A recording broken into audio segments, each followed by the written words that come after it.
Hi, I am Priyankar from Calcutta Research Group. Welcome everyone to the 13th day of the course on reading refugees and reading migration. It is a course for college and university teachers, and we thank our funders, Institute for Human Sciences, Vienna.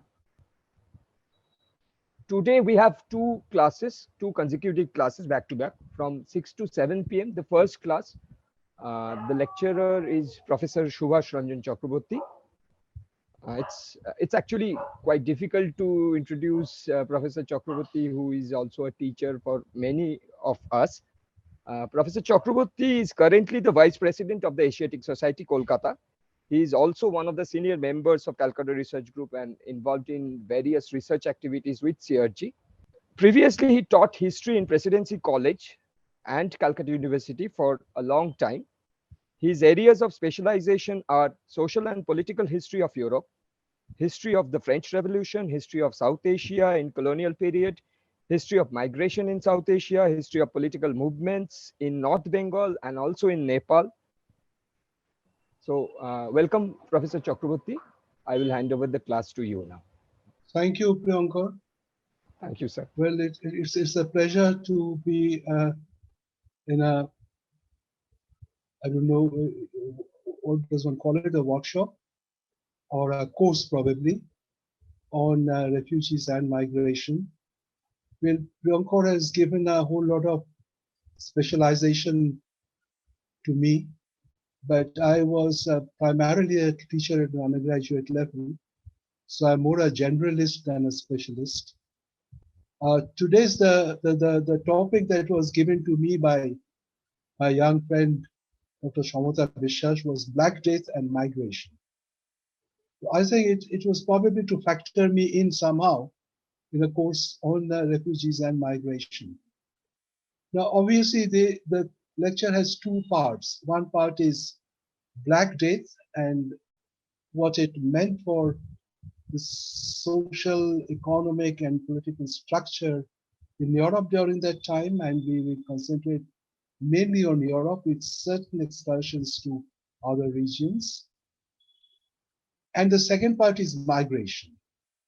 It is not easy to find very precise data on migration. We have been living through a situation of pandemic for more than a year and a half now. And we know there was a whole lot of noise about migrants, their plight, and the kind of penury and distress and even loss of life to which they were subjected.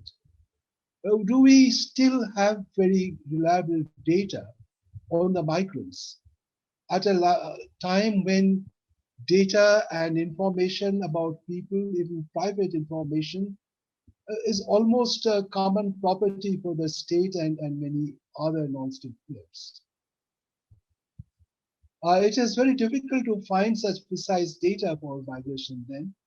What I propose to do is to just describe what Black Death is, look at the demographic profile, generally speaking, and of particular countries like France and England during that time, and then see what sense we make of migration that was caused by Black Death. We have to understand that the 14th century, Black Death, the period for Black Death is usually denoted as 1348 to 1352.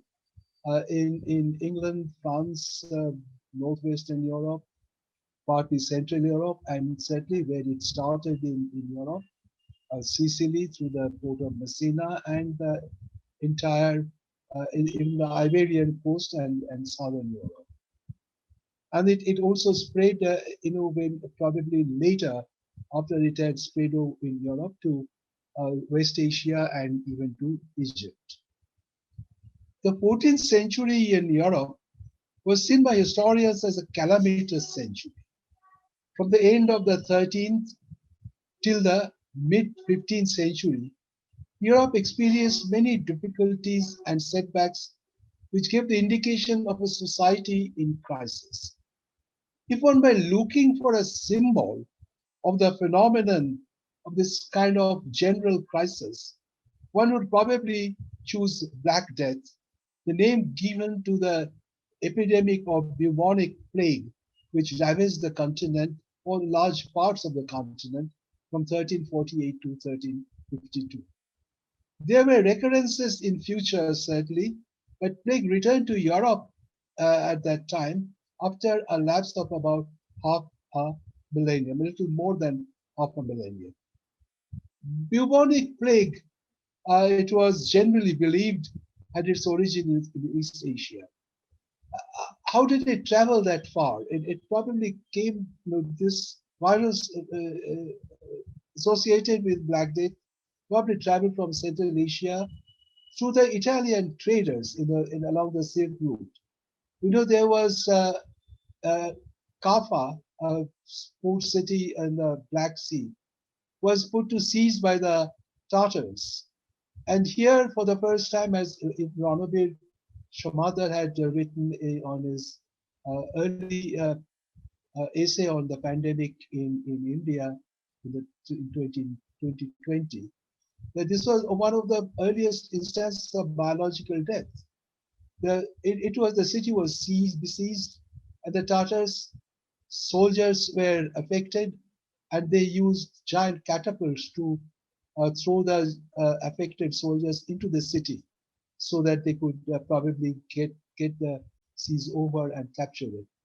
And those who were affected, then mainly the Italian merchants, they left through from the Black Sea through the straits into the Aegean and then the Mediterranean, and left to go into Messina first in Sicily, southern Sicily, and then went inland. And it is here that ultimately, the term quarantine had its origin, because once they knew about the infection, once they realized about the infection, all the ships were asked to stay at the port for about 40 days without moving, without anyone going in or out. And there had been instances of ships or huge boats found adrift in the sea, in the Mediterranean, where it was later found that everyone was dead because they could not get down and they were infected by plague virus.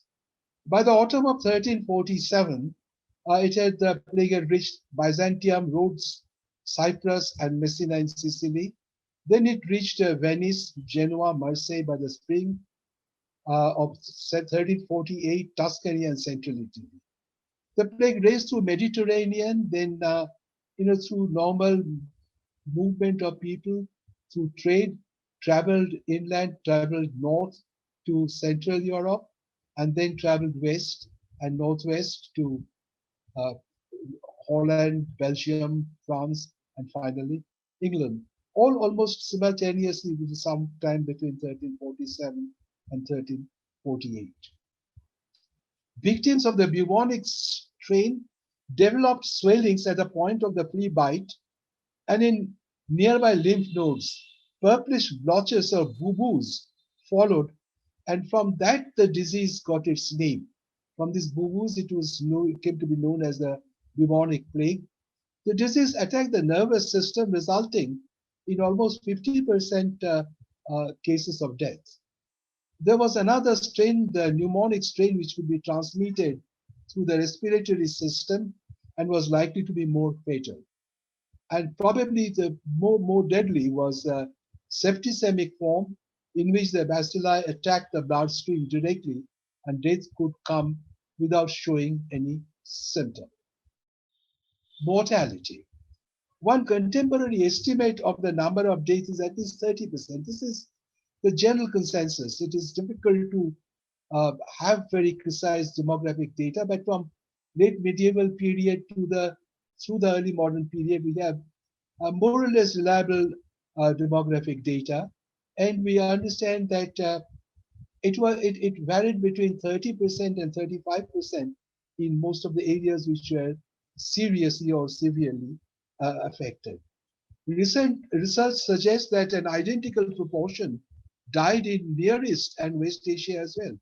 Mortality rate was not the same everywhere. They were probably higher in the urbanized areas. And in Spain, for example, it was more in Castile with its dense population than in Aragon. There was consequently a demographic decline, and we have to uh, associate our ideas or notions of migration with this demographic decline and the resultant problems or consequences that it left for the labor market, for the agrarian structure, and for freedom. There is some evidence of demographic decline already from the late 13th century in regions of Western Europe. Like when it was seen that there were vacant agricultural holdings, a scarcity of tenants, lack of new towns, and rural depopulation in areas affected by warfare. England and France particularly were affected because of the long 100 Years' War which raged from 1337, a little before the plague. But we are looking, when you talk of demography, you have to take a long-term or a long-duration view. More acute were the impact of harvest failure. In early 14th century, there was a famine in 1315 and 17 in parts of Western and Central Europe. There was an acute food shortage, and this led to the beginning of economic contraction, which ultimately reduced, along with the Black Death, to a 14th century called a calamitous century or a century of crisis. If any textbook on the period of transition or the early modern period to talk of the 14th century crisis. There was recovery in some areas, but the real demographic crisis came when the Black Death of 1348-49 struck the whole of Western Europe. And as we have already noticed, it destroyed something like 1/3 of the population.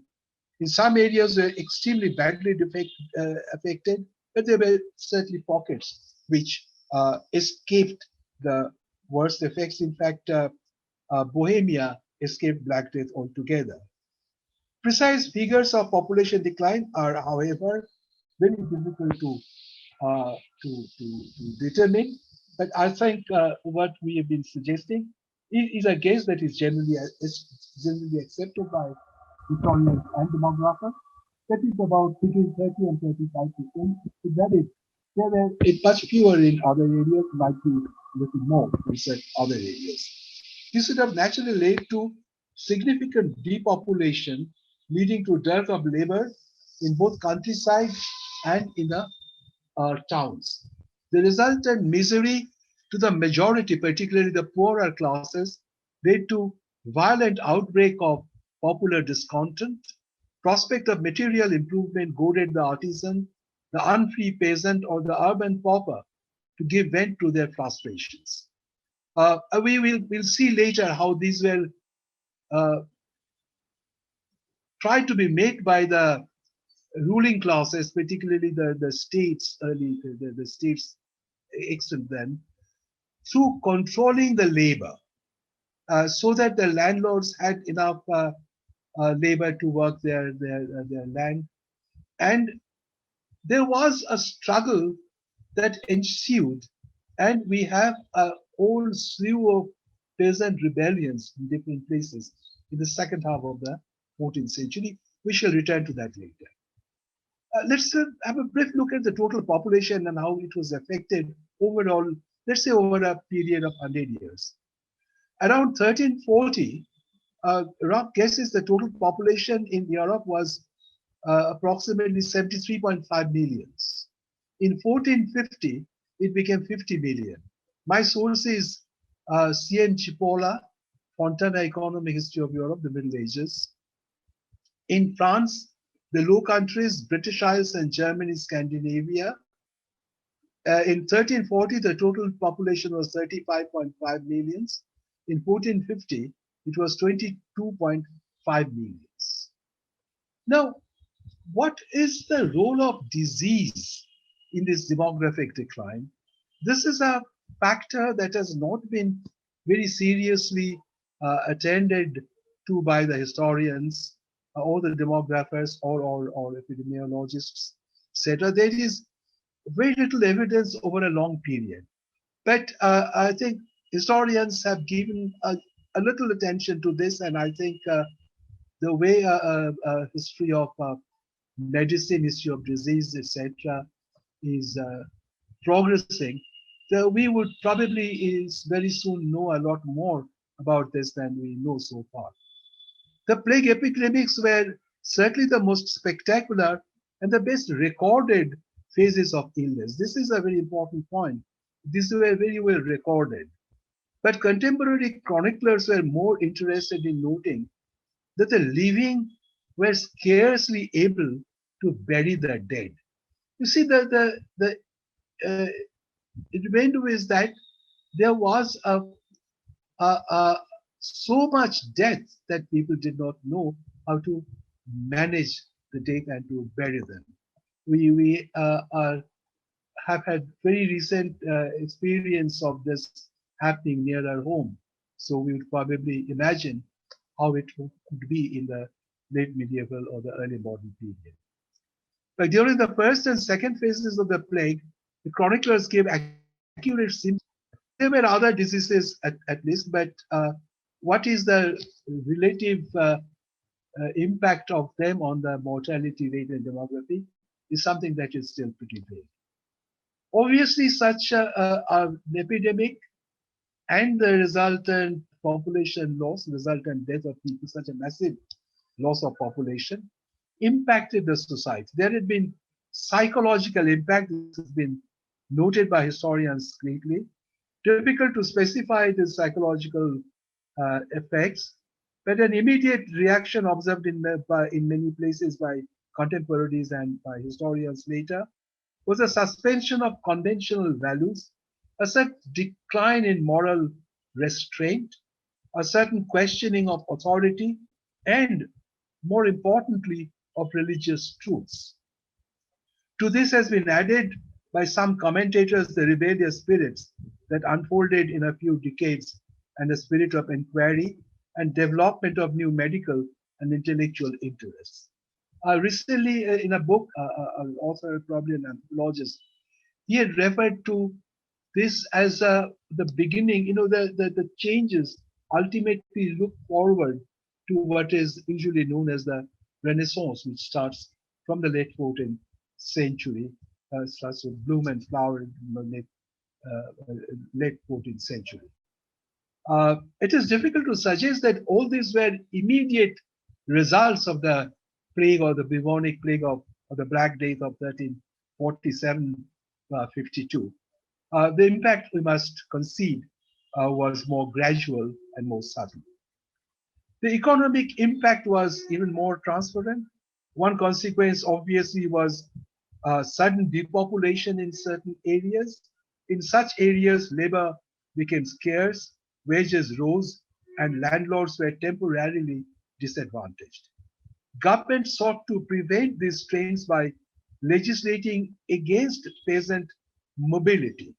It would be very normal for peasants to move if they could not sustain themselves in a situation of epidemic or pandemic, and particularly in areas where feudalism was still strong, as it was in most parts of Europe.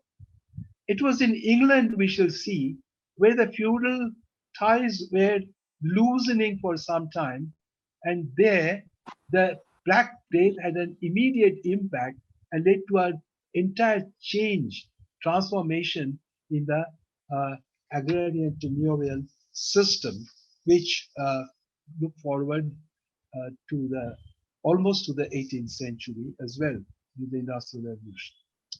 Labor became scarce, wages rose. Government sought to prevent these trends by legislating against the peasant mobility and pension slavery. There were other adjustments in the pattern of agriculture.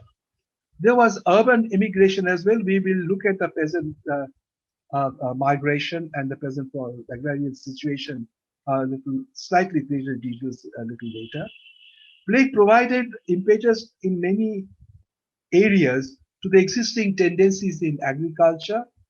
The same may be applied to trade, where there was decline. While there was decline in some Mediterranean ports, there were other ports which were coming, and different trade routes also emerged, so that there was no problem of an overall trade flow. Now, let's just talk about migration for a while.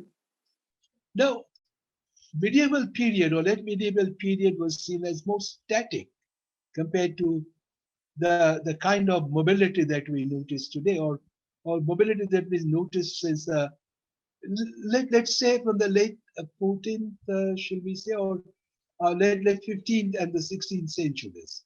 Uh, Europe, for example, became a lot more mobile during that period than it had been till the end of the 15th century, when the so-called geographical discoveries of voyages had started. But migration was still part of the medieval experience.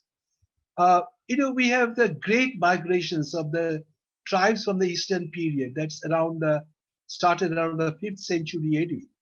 They came from the East, the Visigoths, the Goths, the Gauls, many others, the Vandals. And they came to Spain, France, England, everywhere. And the final coup de grace to the Roman Empire was given by this migration. The Crusades also saw a whole lot of movement. That's probably one time when there was a whole lot of movement. It led to the increase in the volume of trade, and also it in a way gave an indirect impetus to the emergence of towns from the beginning of the second millennium of the Christian era.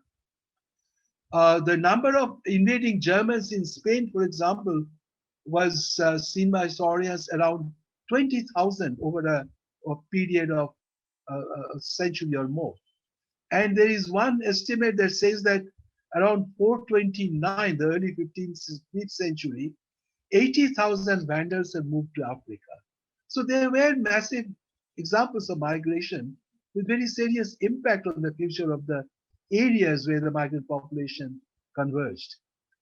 In general, however, when we are talking of migration in the 13th, 14th centuries, we mean that migration was to the neighboring villages or to the nearest city where there was a city. For guildsmen and city workers, moving to other cities or to the metropolis was more common. Migration was common, except that, and there was not much restraint on this, except where there was serfdom.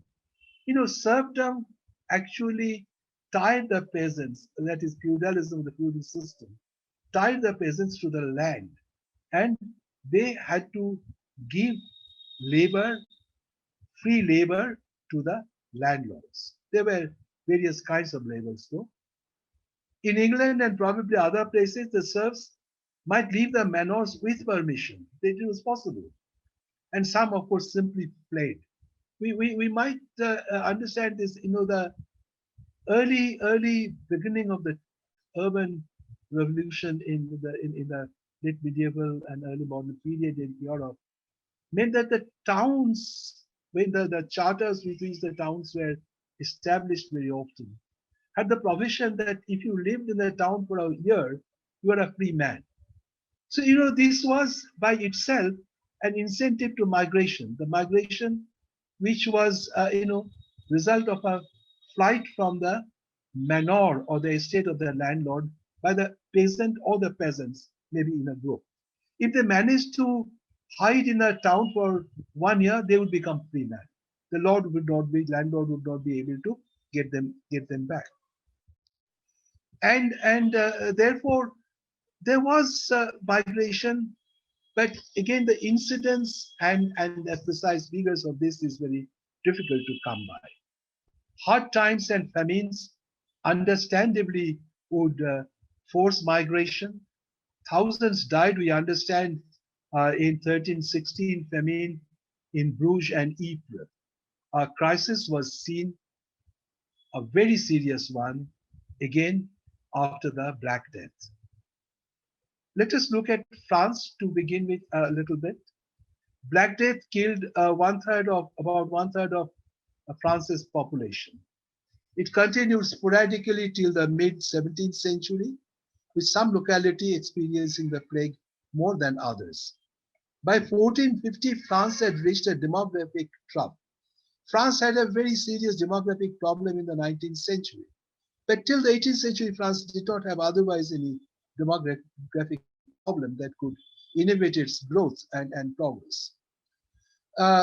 It says that population plunged during this period, say around the mid 15th century, from 20 million to nearly half, about 12 million maybe. The fatality rate was very high. We have a priest register in Burgundy which noted that in 1349, in 11 months, he buried 649 of his parishioners. This number, the earlier year was only 30. In Montpellier, in a monastery of 300 Augustinian brothers, only 14 had survived. Pierre Gourbet, a French historian, he also believes that the mortality rate in France during this period was significant. I think from the advice that the doctors, the contemporary doctors were giving to the plague affected areas, people in the plague affected areas, might give us an indication of this, the impetus to migration. Their advice, because no one knew how to treat the plague, their advice on the first appearance of plague was to leave early, go far, and come back late. So to leave early, to migrate, was one way, or perhaps the only way, to avoid migration. And actually, if we had the data, if we had the statistics, there'd be more serious. We'll see that in England, they have got fabulous amount of data recently about the immigrants. Population loss in the pandemic caused major disruptions in the economy already in crisis. Because feudalism was in crisis during this period, there was a period of transition. England and France had also been involved in war, and there had been, agriculture was in crisis. Feudalism was not working, and forced labor, captive labor was not always very productive either. Labor became suddenly a very scarce and costly commodity. Some peasants and workers who survived the epidemic did well because they could buy their freedom if necessary, or they could simply escape, migrate to other areas, bargain with landlords who was experiencing shortage of labor everywhere, and find a better deal from those landlords. The feudal lords, however, everywhere struck back. I will come to the England situation later. In France also, the authorities started to control the labor. In 1351, there was a statute. Here also there were labor laws. They put a ceiling on wages to help the landlords. That shortage of labor will not lead to a rise in wages. No one would be able to demand higher wages. But the problem is that if a situation is like this, then you cannot really force the peasants to work at a wage which is not only not fair, which will not give them a minimum subsistence. So what really was happening was that they tended to rebel and jacqueries. In 1358, there was a very famous jacquerie. In the 60s, there was another, and there were scattered jacqueries or present rebellions here and there. So this indicated that the rebellions came when the migration, even the migration is a source of going elsewhere and finding a better opportunity, was denied. Peasants, therefore, had to do this, but still they did move from one area to the other. As I keep harping on, details of migration is not readily available. But the legitimate conjecture is that movement of people and certain structural changes in the agrarian and the urban economy was taking place as a result of the Black Death. In England, let's devote a little more to England because here we have some more data. When the Black Death began to when the Black Death began to spread to south and west of England in 1348, England had already been experiencing a slow revolution that had been transforming the villages for nearly 100 years. The typical system of the manor, with the serfs bound to the soil, owing labor services to the Lord, and uh, was being slowly modified under the new forces like commutation of services and money payments, growth of towns and trade, large-scale production of wool for export. You see, we are virtually summarizing the kind of transition that England experienced over what Brodel would call the long durée period, through the period of transition, what is has also been called the transformation of Europe from the late medieval period to the early modern period between this 13th, 14th centuries to the 15th, 16th centuries. But all these changes did not free the serf from his obligation. The 13th century also witnessed rising prices and attempts to increase the labor services of the villeins. This was a struggle between the lords and the villeins. In England, the serfs were called villeins. In England, feudalism came as late as 1066 through the Norman conquest. And it was never the classical form that prevailed in France, Germany, and other parts of Europe. It was during this period that feudalism was becoming more rigid in the eastern part of Europe, where it was loosening in central part of Western Central and Western Europe. In England, the process had started from the beginning of the 13th century, almost. And whenever there was an attempt to put more pressure on the villeins, there was a response. And the response was either they leave the manor, go for greener, looking for greener pastures, or they resist. There was resistance as well. We do not have history of all the resistance, but we know by late 14th century, England experienced a very serious peasant revolt indeed. At the same time, the grudging and reluctant labor of the villeins could not be highly productive, as I have noted earlier. And so the landlords were also reconsidering what to do. They found it difficult to transform the scattered lands into efficient economic units. In the towns, the new traders and manufacturers established control of the town markets and could force up the prices of their own produce as compared with the price of agricultural products. The result was a greater use of wage labor in the 14th century. It is already beginning. In England, wage labor and use of wage labor by even feudal lords in their manors, in their estates, was not unknown. This was the first sign of a new class grouping.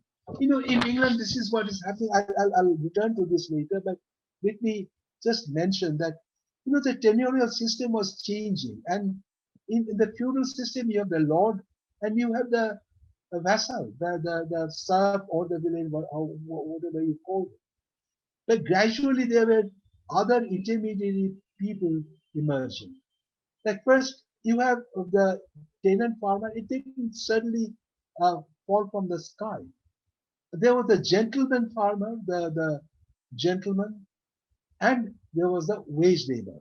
People, peasants or workers who did not have any land. The yeoman, ancestors of the yeoman and the square of later times, square of the Zamindar of England in later times, they seem to be appearing now as very shadowy figures that by the 15th century they would assume very definitive forms.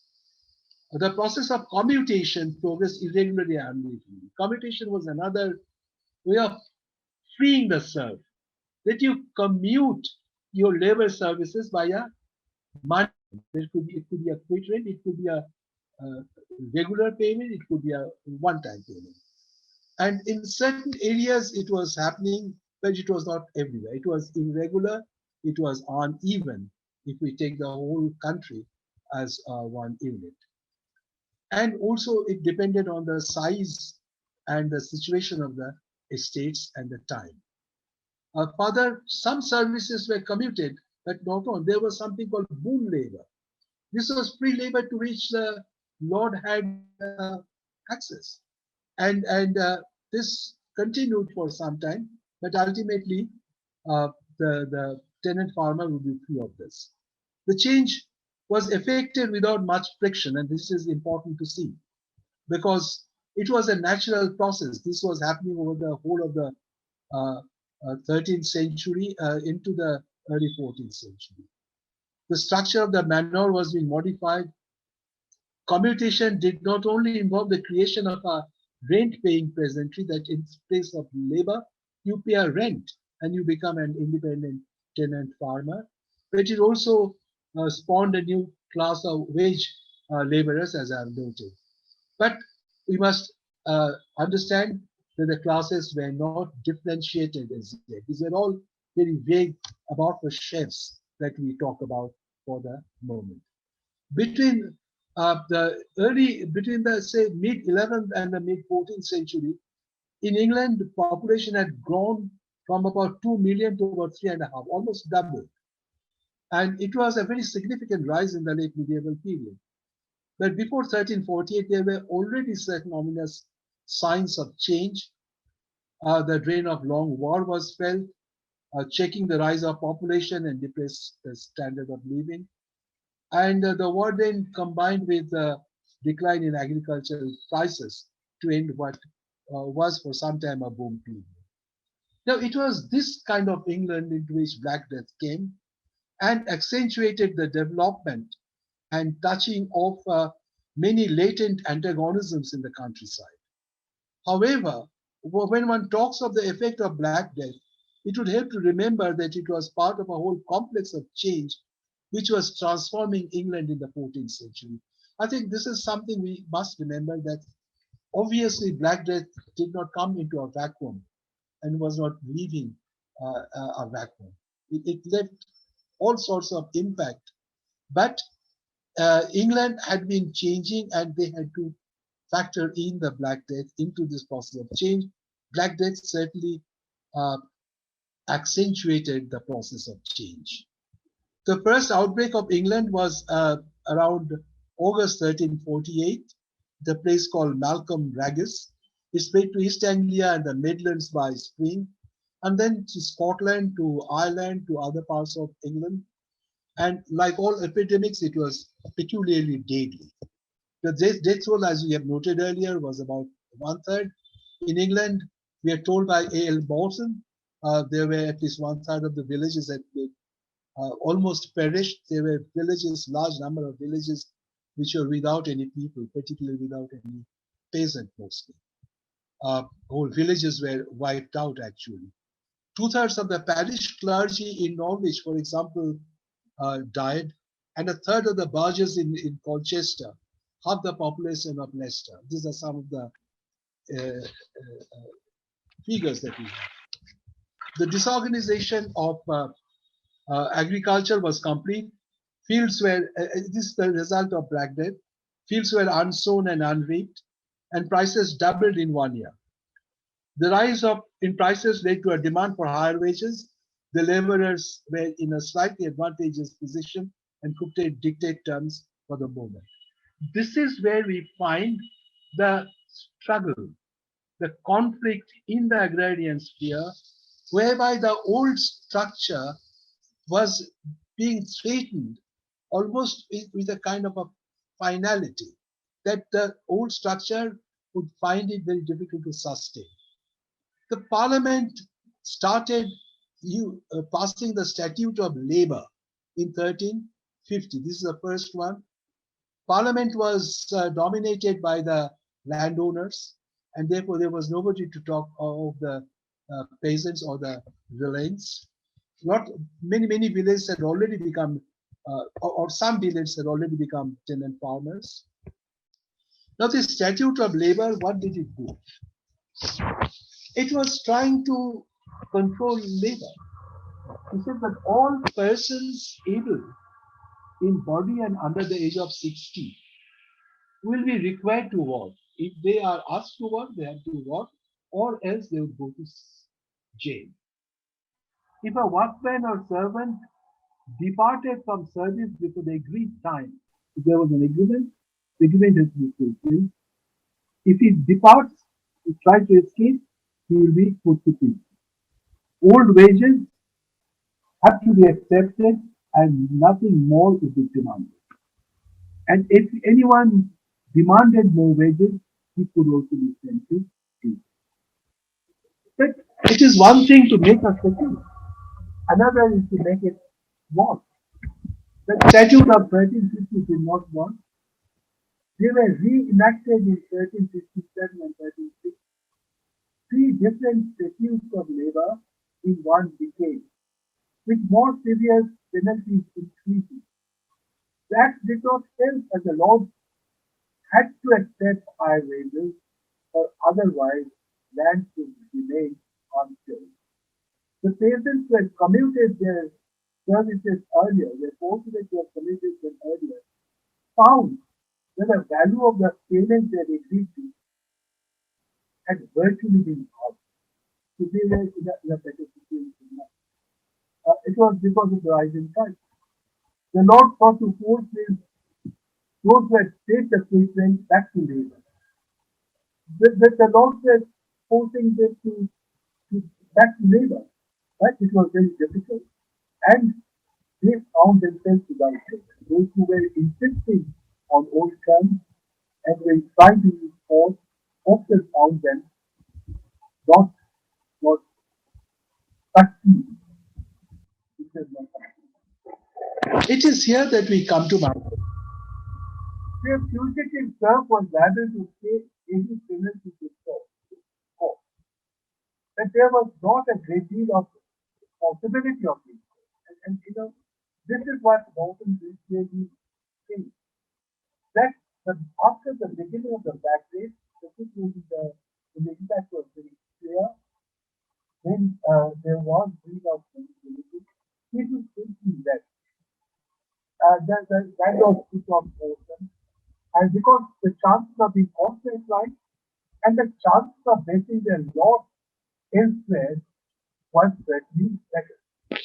Some went to town, others joined the ranks of wage laborers, and yet others found lords who were ready to grant them favorable terms.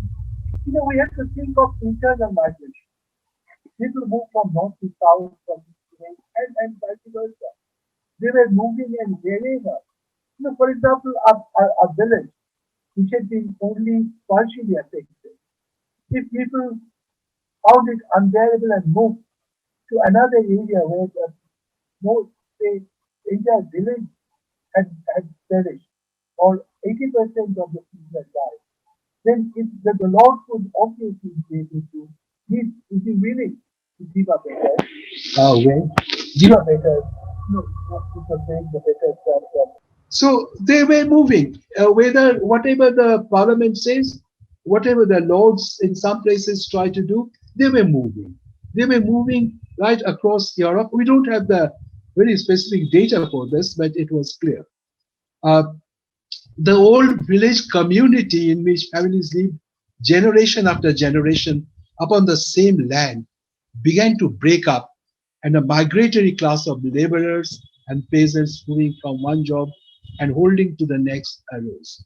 So I think this is where we have a very clear, almost one-to-one correspondence between a very large-scale migration and Black Death, at least in England, where historians had paid a lot of attention to this.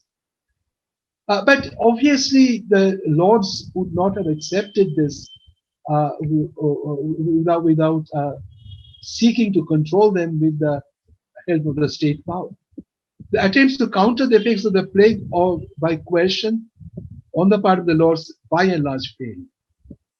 Many peasants were forced into accepting unwelcome conditions, but their numbers were fewer compared to those who managed to escape. The development led to a contestation increasing. I mean, this is very important for England. And for a few decades, it continued.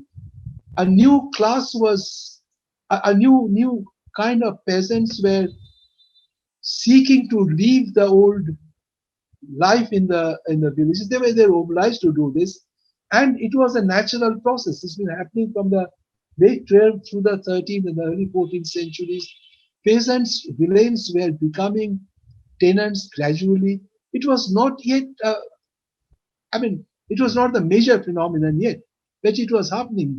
England was going through a silent and slow revolution. But now the Black Death accentuated the crisis. And more people were wanting to change the situation. The entire structure of tenancy had to be changed. And this is in fact what happened. And it resulted in the famous President Revolt of 1381 in England. This was almost a watershed in history of rural England. Rodney Hilton had worked on this very specifically. And here again, there was the question when Adam delved and Eve span, who was then the gentleman? Now, the very question of the lords was put on question, and obviously religion came in very handy. The old biblical ideas had come in. So this is how Black Death affected in England, which was already changing gradually. Now, I can now give you some data about immigration into England. York and Sheffield University had a project called England's Immigrants. And here, I wish we had this kind of data or details about the migration in England as far as these old villains were concerned. And to identify some, as George Rude had said, to try and find the faces in the crowd.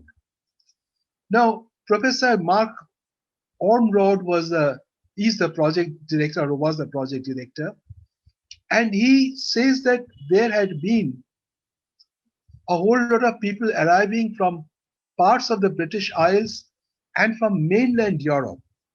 And he says that the influx was largely a result of Black Death creating a labor shortage.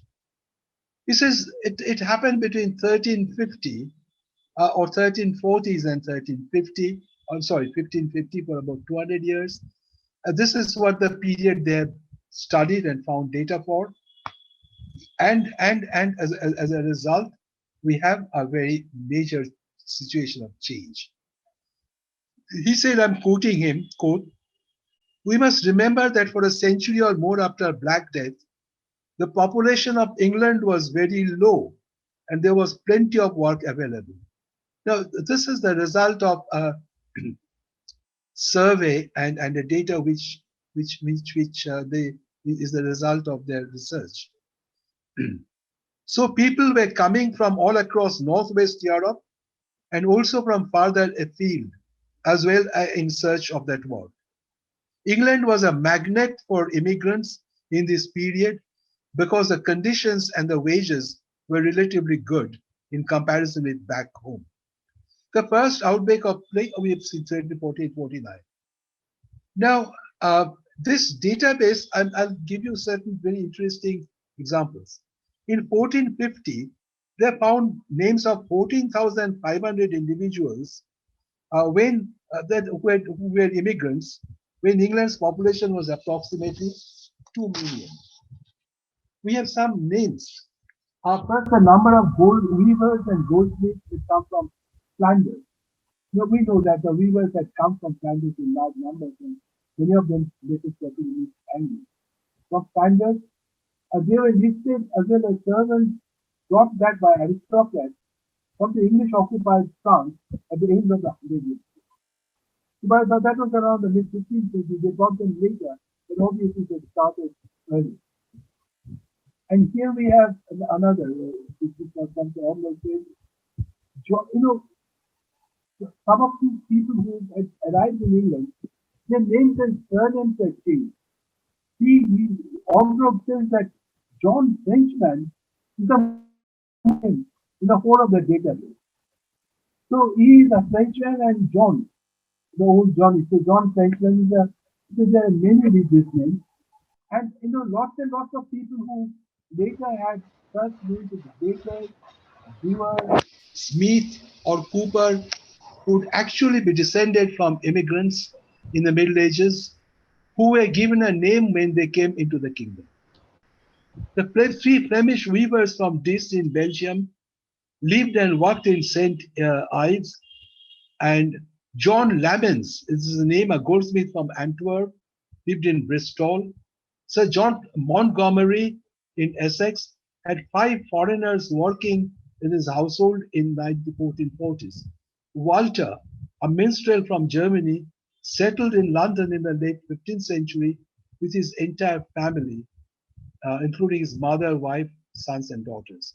And the nationalities listed in the database range from Scottish to Irish to Portuguese, to Swedish, Greek, and Icelandic. So this project actually shows that, and as this what Professor Ormsby says is worth noting.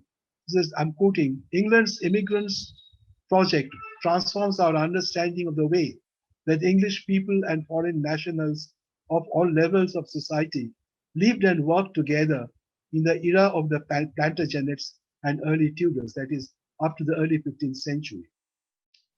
So this is a level we did not know about immigrants. Very interesting data to know.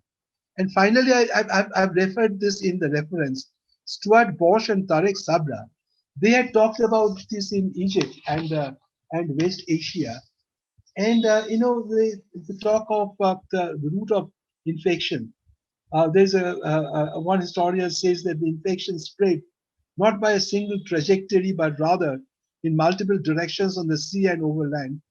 The sea journey came of the Black Death, first carried it to Constantinople, to the Aegean and Eastern Mediterranean port cities and islands, such as Alexandria and Cyprus.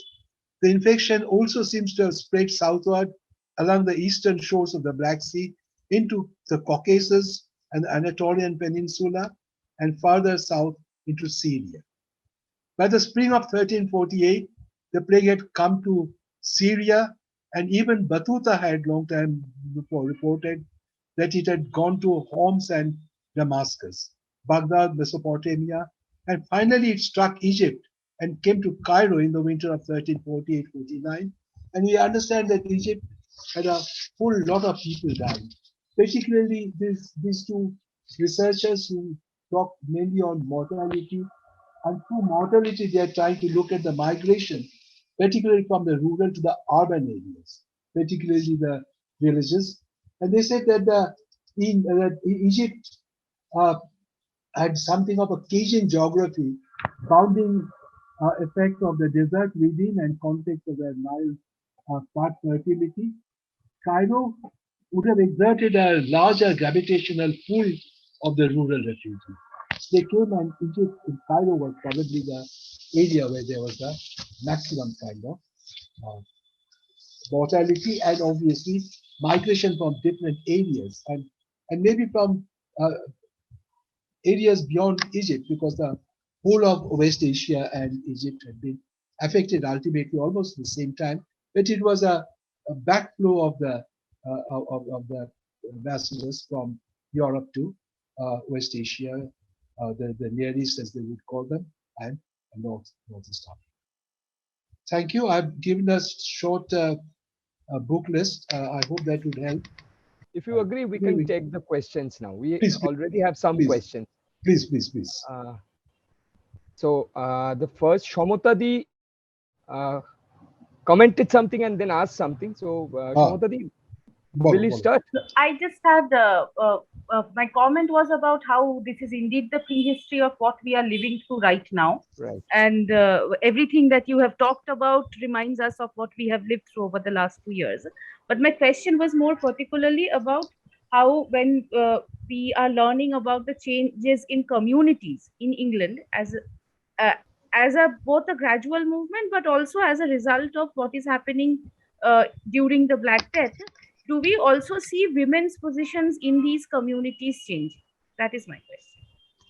Uh, Obviously, to some extent, but not much. I must confess that uh, I do not know. I'm sure there had been work on the gender issues during this period, but I am not very conversant with such work. But then, from what we know of the kind of situation that there was in the uh, 15th, 16th centuries, and even the 18th, 19th centuries, from what we read in literature, it doesn't seem that there was much change from the medieval period, at least in the early period, because we know that women are obviously the worst sufferers of any kind of crisis, natural or man-made. So I wouldn't think that it changed, but then it changed because if you become from a slave, from a villain's wife or a serf's wife to the wife of a wage laborer and a tenant farmer's wife, then I think the family, there is a transformation, and this is a transformation probably as far as the tenant farmer is concerned, a little higher up. The tenant farmer, we have such evidence, with a little bit of effort and thrift, would might in give good time. By the early Tudor period, many of them had elevated themselves to the position of a gentleman, right? Slightly substantial tenant farmer. It doesn't really answer your question, but that's the best I could manage. No, it does. Thank you. Thank you, sir. So the next question is from Kosturi Datto. Please, sir. Priyanka, it was not a question Yeah, particularly. it's a comment. Yeah. Yeah, it's just a You can share comment. it. No, sir, I think it's always good to know about something new, and I was not aware. So I just shared my comment on that, and that I look forward to share reading the readings which you have provided, the literature which you have provided, and to then be in a better position to, think on these transitions which have these transitions at the social, economic, and political level which take place during such times of crisis. So that's all. It was a comment. Well, I would certainly very strongly recommend Neil Morton's book, because England, it's an old book, very old book by a very orthodox Marxist. But Morton would give you a very good understanding of how all these were integrated in transforming England from the medieval to the early modern period. Right, sir. Thank you so much. Our next question is from Sudip Bosu. Yeah, Subhas, it was really illuminating to hear you. Thank you so much. I was okay. Yeah, and nice to hear you, Sudip. Yes. Yes, and just what I had in mind is, does the pandemic situation or the kind of historical documentation that you yourself have shared, does these events result in the unleashing of conservative tendencies in society? And do you see a growth of xenophobia in these situations, or do you think it would result in the growth of a much more benign kind of a society, and in which there will be far more tolerance and empathy? That's it would vary from area to area. For example, Eastern Europe did not have much of this impact, but their feudalism was solidified. Whereas in England, I think England did become a little more tolerant than it was before. And it's very, very important that, xenophobia was there. After the plague had started, all over Europe, there were flagellation. People in group would say there was self-flagellation. It was given to natural phenomena. There was a bright light was seen in the sky, and that caused the plague. But ultimately, there is another. And there was a persecution of the Jews. there were not very many Muslims. The Jews, there was a huge persecution, a very serious persecution of Jews everywhere, from right all over Europe. This is one of the major aspects of the Black Death in the mid 14th century. And there was certainly, I don't know, political conservatism was there, it continued, but it's changing. This is a period when we have a progress, and you have to accept that the Renaissance was not very far away by the end of the 15th century. But there had been a certain, as I said, lack of moral restraint. You know, these self-flagellations ultimately often develop into some kind of a bacchanalian practices. Right. Thank you. Yeah. So Thank you. I have something to ask. It's Yes, please. may sound banal to you, but your lecture basically explained how Black Death contributed to the reshaping of the agrarian relations, tenancy relations, and probably the system of production in a way. So I was thinking whether this also contributed to the region making, because this is the time when the absolutist states were coming up, and the Treaty of Westphalia is near. So yeah, so that is it. Is it really connects to the question of the history of region making? Well, in a way, yes. You know, England, the cross migration. These are all conjectures more than solid, based on solid data. The people moved from one region to the other. They had a better sense of the island than they had before. And you know, when you suffer, Scotland, Ireland, they all suffer. Scotland and Ireland were by no means part of England then. And this is something, region making had already been made, and state making was in the future. It was kind of an in-between period. And you know, Black Death had a far more impact on England as far as the changing transformation of the agrarian, particularly the tenurial structure is concerned, than in other regions. In France, this did not happen, because in France, feudalism had become weak, certainly, but feudalism continued. And you know, the nature of the state as it evolved in England finally under the Tudors was different from the state that evolved in France under the Bourbons, particularly under Louis XIV. So the absolutist state was also in England, but England had the parliament. And that is why you have in England more serious social or class conflict in the 17th century, and in France not before the late 19th century. Thank you, sir. Thank you. Thank you. Thank you, sir. Thank you for all, this all the illuminating. participants, and sorry if I've inflicted something bad for 1 hour. Bye. Thank you. Thank you, sir. So our next class is by Dr. Anwesha Sengupta. Yeah, Dr. Sengupta teaches history at Institute of Development Studies, Kolkata. She was previously associated, she is still associated with CRG. She worked at CRG for long. Her research interests and specializations are on decolonization in South Asia, popular movements in South Asia, forced migration and border studies, as well as urban history. Her PhD was on breaking up Bengal, land, people and things, 1947 to 1952. And she has contributed articles and book chapters to various reputed publication houses. She has edited a special issue on, jointly edited a special issue on nation making in partitioned India for EPW, Economic and Political Weekly. So welcome, Anwesha Di. I will hand over the class to you now. Thank you, everyone. And so, as you can see, the title of my presentation is Partition, Border Crossing and Beyond. So I'll start with showing some images, and these images are very popular images. If you do a Google search with the words like partition refugee or partition India, you will readily find these images.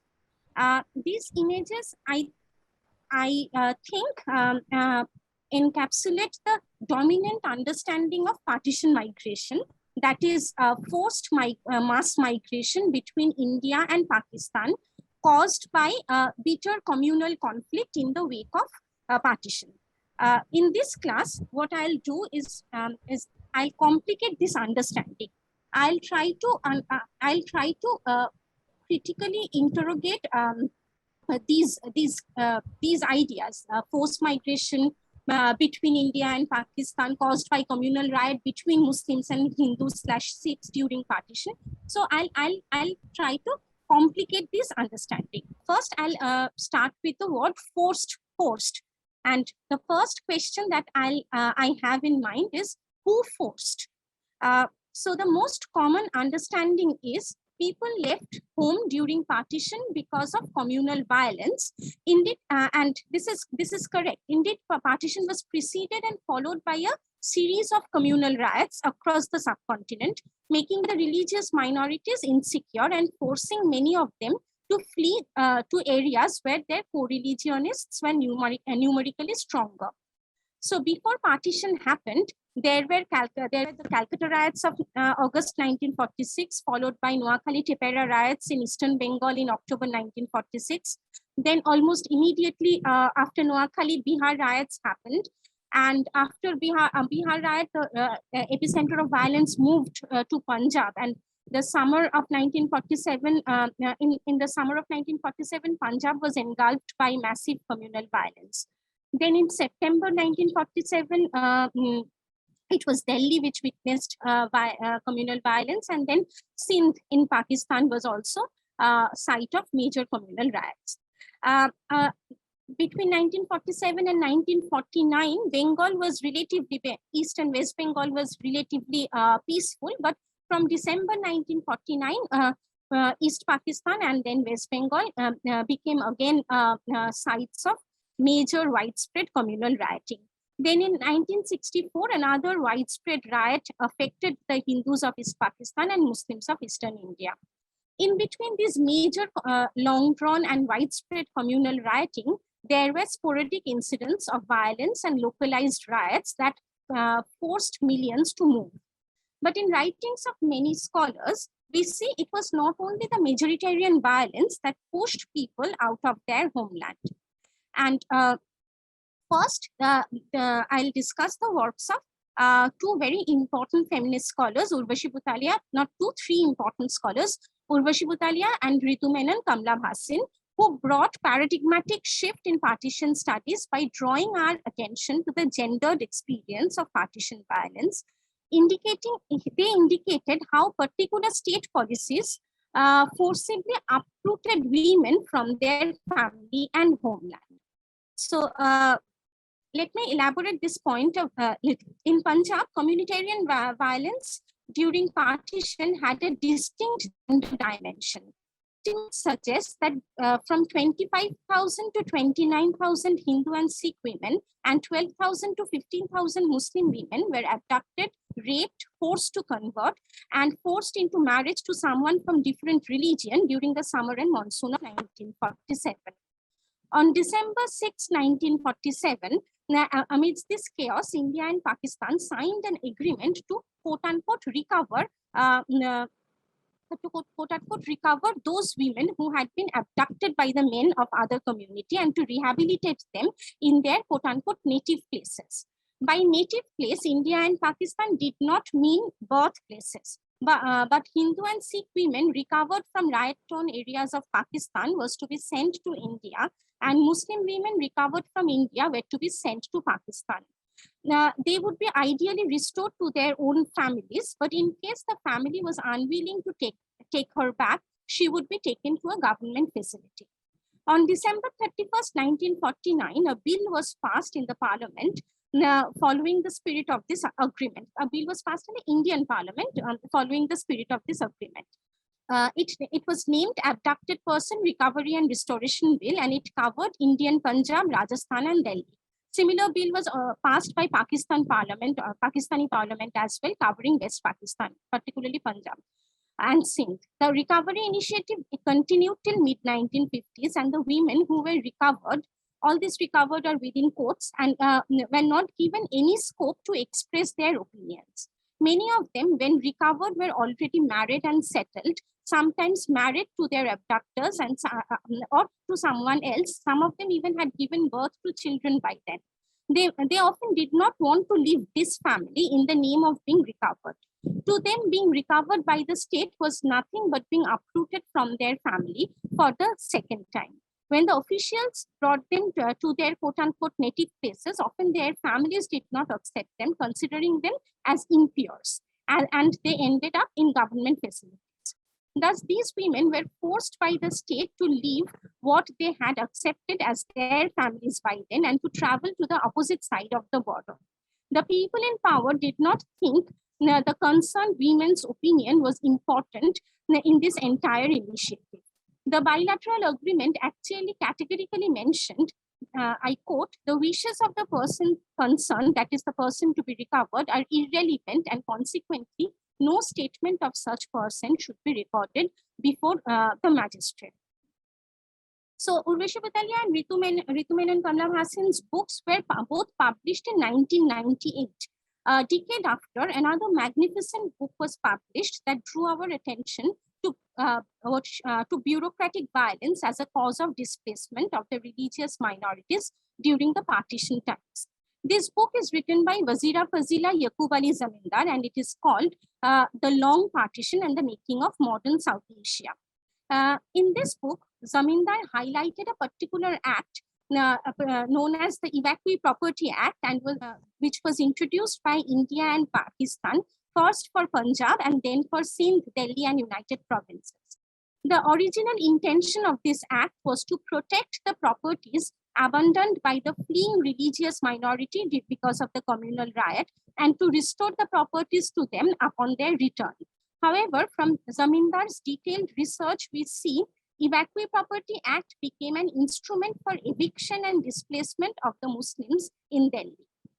In September 1947, when communal riots broke in Delhi, it was primarily between Hindus and Sikhs who had come from West Pakistan and the Muslim residents of the city.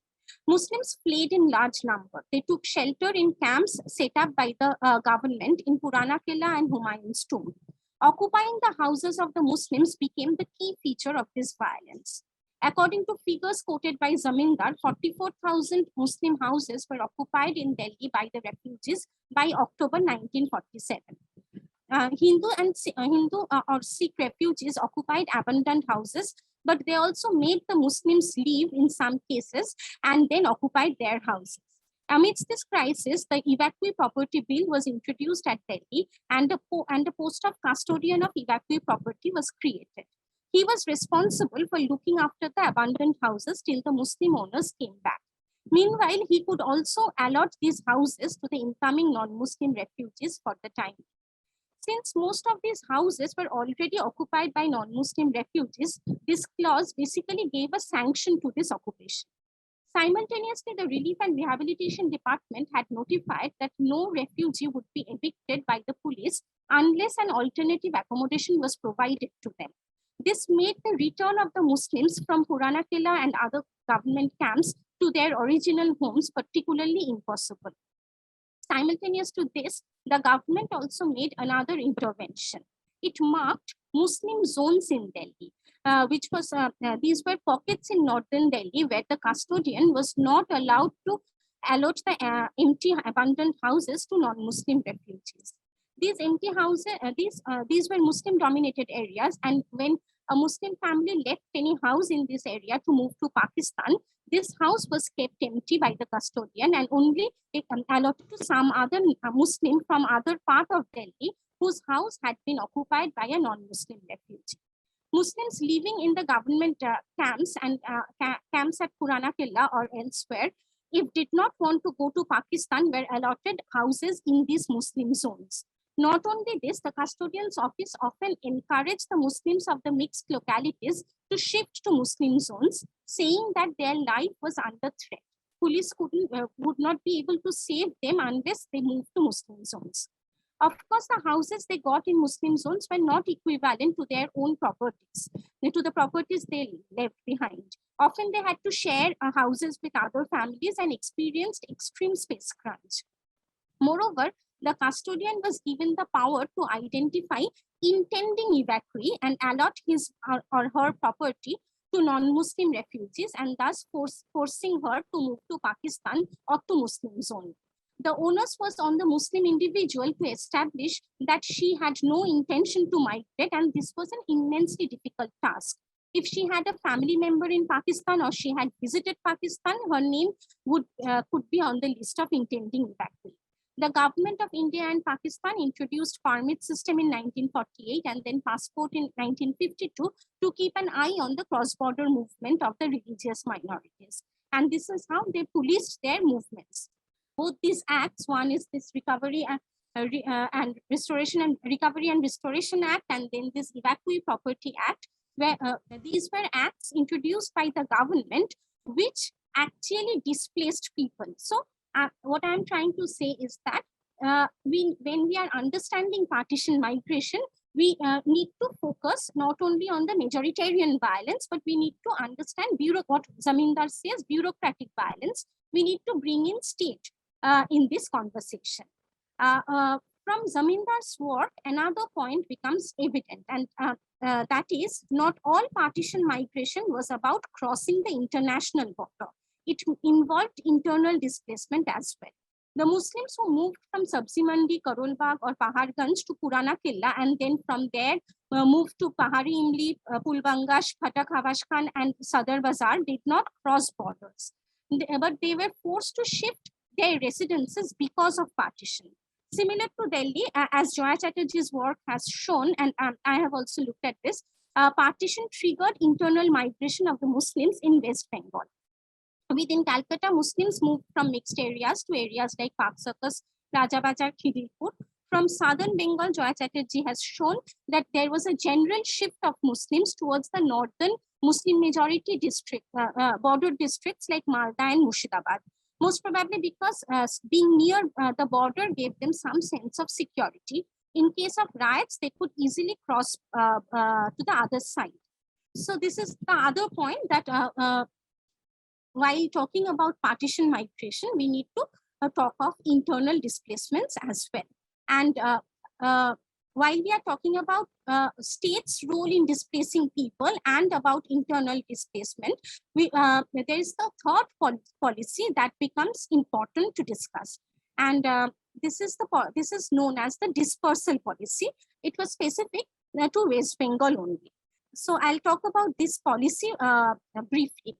The idea of the dispersal policy was basically about reducing the demographic pressure on West Bengal, and to disperse the refugees from more congested areas within West Bengal, such as Calcutta, to sparsely populated areas within and outside the province. And in this way, the idea was also to distribute cheap labor in this process. As a part of this scheme, refugees were sent to western districts of West Bengal like Purulia and Bankura, but a far greater number of refugees were sent to other states and union territories like Andaman, Bihar, Orissa, and in Dandakaranya region of central India, as well as Uttar Pradesh. Some were also sent to Gujarat, etc. At the core of this dispersal scheme lay the idea that the refugees were by asking rehabilitation, they were entering into some kind of contract with the nation state. India needed labor to advance its developmental goals, for which the refugees could be harnessed. In return, refugees could be provided with accommodation and occupation. The state aimed to merge the twin objective of development and rehabilitation. Needless to say, in this scheme of things, the refugees could hardly have a voice. While on paper, only the refugees who agreed to go to Andaman or Dandakaranya were sent to these places, in reality, it was hardly a free choice. Rather, they were forced in various ways to agree to go to areas that the government had earmarked for them. This policy has been studied by various scholars, including Shoposhachi Bosu Roy Choudhury, Joya Chatterjee, Uditi Sen, and I have also looked at this. And there are fine lines of differences among us. However, I'll not discuss that, but I'll discuss why I think dispersal policy, like the Recovery and Restoration Bill or the Evacuee Property Bill, should be seen as a state policy that forcibly displaced people affected by partition.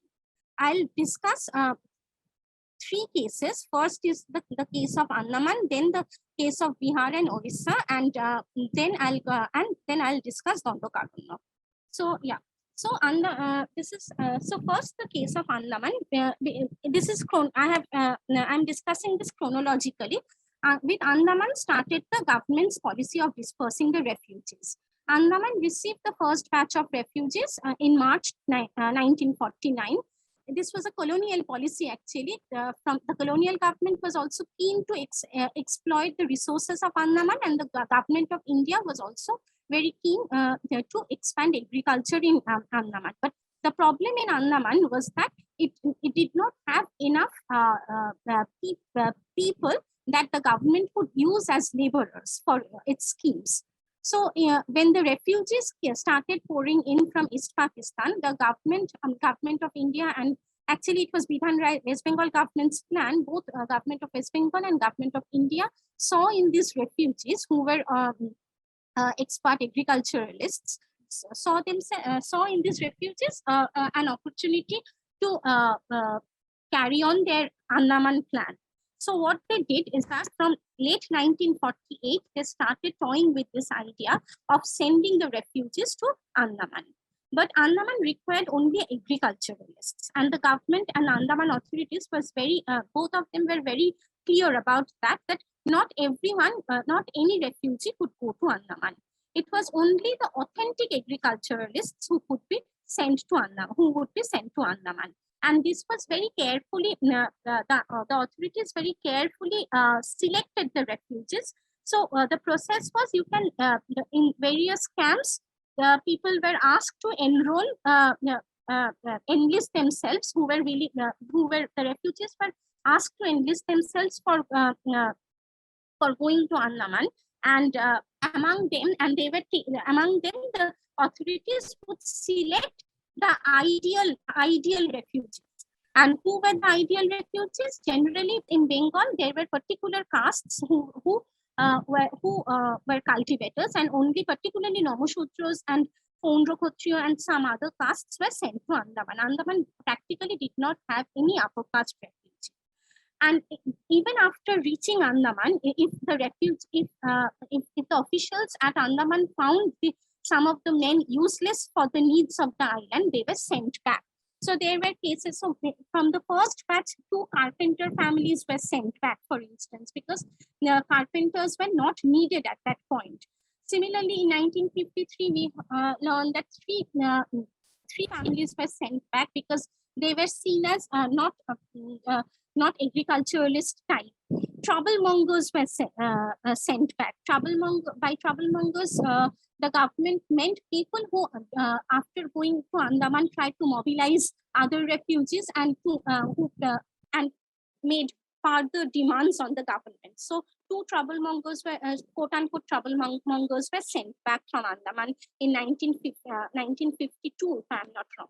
So, however, if refugees themselves wanted to return, they were not allowed to do that. Because if the authorities thought that his service was important, he was not allowed to come back. And since these were islands, it was virtually impossible for the refugee to come back.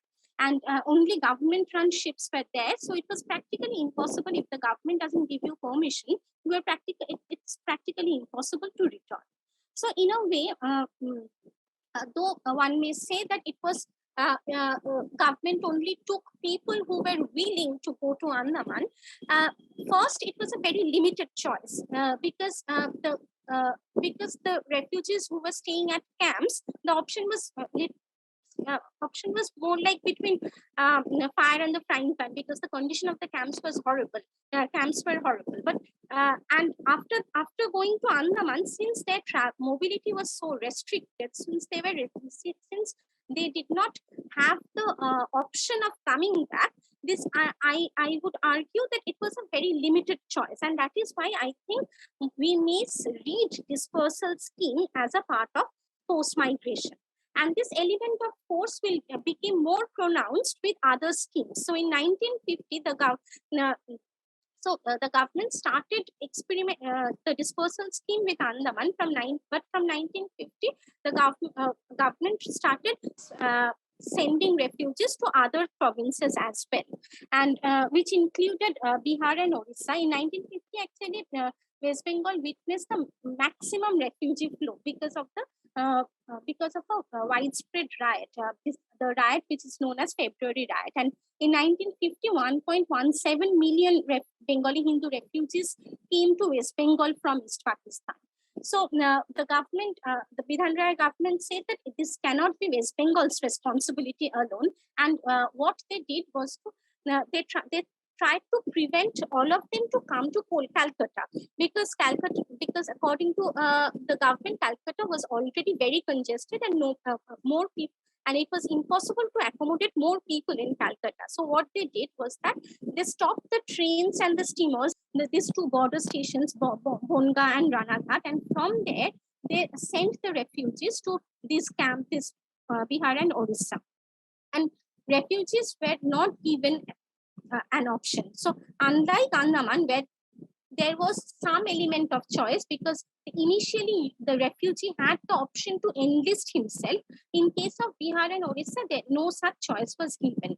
The trains were stopped at border railway station, and from there they were taken to a transit camp, and then they were boarded to refugee special trains which took them to Bihar and Orissa and to other parts of West Bengal. And only people who did not require government assistance or who had immediate family members in Calcutta were allowed to proceed to Calcutta. And often what happened was that a family, so some members of a family were sent to Bihar, some members of the same family were sent to Purulia, and some in the Orissa, and they did not have any option they did not have any choice. They did not have they could not express their opinion about their destination. When it the next meet and these were large scale migrations. Like unlike Andaman, where only 200 families were taken in 1949.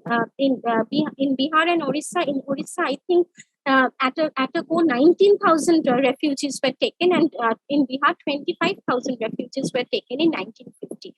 So these were the scale was larger, and they were just dumped in trucks and trains, and they were taken to these camps. The next important scheme was Dandokaranya, and in between, Dandokaranya plan started in 1957, but in between 1949 and 1957, rather 1950 and 1957, dispersal continued, but small scale dispersals continued. And then this very ambitious project of Dandokaranya was taken up by the government. Dandokaranya is this area in central India, which includes Bastar of Madhya Pradesh and Kalahandi, Koraput of Orissa. These are very drought-prone areas, and the land is not at all conducive for agriculture. And the government's idea was to replicate Andaman scheme in Dandokaranya. They saw in the Bengali Hindu refugees coming from East Pakistan potential agriculturalists who could expand agriculture in these areas. So in 1957, at that point, there were 45,000 refugee families in various camps of West Bengal, and the government of West Bengal was by then desperate to get rid of them. And Bidhan Rai's consistent argument was that West Bengal has reached a saturation point. West Bengal cannot accommodate anymore, and refugees were a national problem. So all the states have to take responsibility of the refugees. So in this, amidst this conversation, the Dandokaranya scheme formalized. In 1958, refugees were given two options, if you call them options. One option was to go to Dandokaranya, and the other option was they could refuse to go to Dandokaranya, but what they would have to do was that they have to leave the camps. They would get 6 months dole, and they could claim no more government assistance after that. Also, the government said that after 1958, the government of West Bengal said that no more refugees would be registered in West Bengal. So if you are not registered as a refugee in West Bengal, that means automatically you will not get any assistance. But if you agree to go to Dandokaranya, if you agree to go outside West Bengal, you will be registered. So basically, though technically on papers, there are elements of choices in this. The refugees are given option, but it is hardly an option. It is almost that either you go to Dandokaranya or the government is basically washing off its hands. What I'm trying to say is that we cannot see dispersal as one grand scheme, but from Andaman to Bihar, Orissa to Dandokaranya, government's attitude towards dispersal policy, government's approach towards dispersing the refugees changed, and the element of coercion, element of force increased. However, there is one difference between Bihar, Orissa, Dandokaranya with Andaman. Desertion was way more easier and way more common in case of Bihar, Orissa and Dandokaranya than Andaman, because it shared, because these were not islands. People could just run off the camps, and people did run off because of the terrible conditions in Bihar, Orissa and Dandokaranya, and people protested against going to these places. There were communist-led protests everywhere in West Bengal against this dispersal scheme.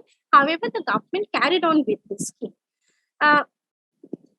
Coming back to the why do I see dispersal as a policy causing forced displacement / migration, forced migration, because element of choice is not really a key word here. Though the government insisted that they only sent refugees who agreed to go. So this is one thing, that technically the refugees had the choice of not going, but how real was this choice? The second point is that refugees had no say in determining their destination. They could not say that, okay, my friend is there in Bihar, so I want to go to Bihar, but or my friend is in Mayurbhanj, I want to go to Mayurbhanj. So they did not have this option. They did not even, in many cases, like in one case, this one autobiography, the published autobiography of a Dalit writer, Jotin Bala, he writes how his family, how his one brother was sent to one camp and the other brother was sent to other camp. So the family, even the families could not go together. In case of Andaman, return was almost impossible. Return was possible in other cases, but but return, which was termed as desertion in government documents, and desertion, as you know, is a term that is generally associated for that is very common in military parlance, and desertion is an offense. Here also, if a refugee deserted, he or she was no longer eligible for any further government assistance.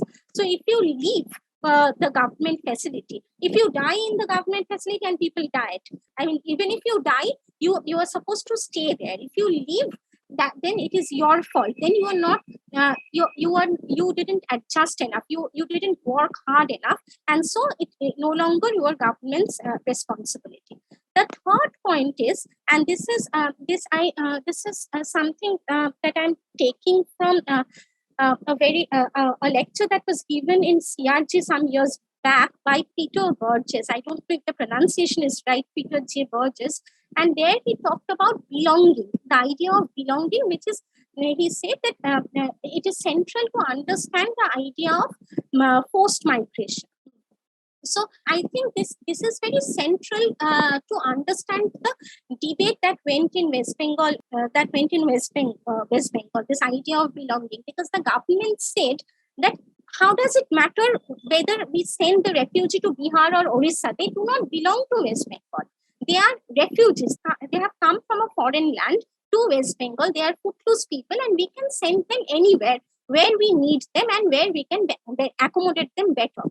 However, in the refugee narratives, we see that though it is true that they had come from East Pakistan, but there was a deep sense of belonging with West Bengal, because Bengal was one unit till 1947, maybe because of language, maybe because of shared, I don't know, shared culture, culinary practices, whatever it was, but there was a sense of belonging. And Andaman crossing the sea was a new thing. The hilly terrain of Dandakaranya were very, very alien to them. Similarly, going to Bihar and Orissa meant that they would be surrounded by people who spoke different languages. So indeed, it was a second dispersal disturbed their notion of belonging.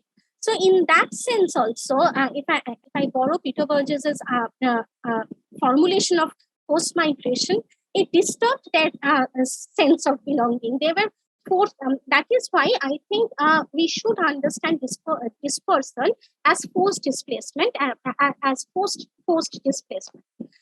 Yeah, the other point that while talking about dispersal, I have already mentioned it, but just to repeat it once again, it was primarily Dalits who were sent to all these areas, not only Andaman but also to Bihar, Orissa, and Dandakaranya. The refugees who were sent to these areas, they belong primarily to the lower castes, Namashudras and other lower castes, and this has to be.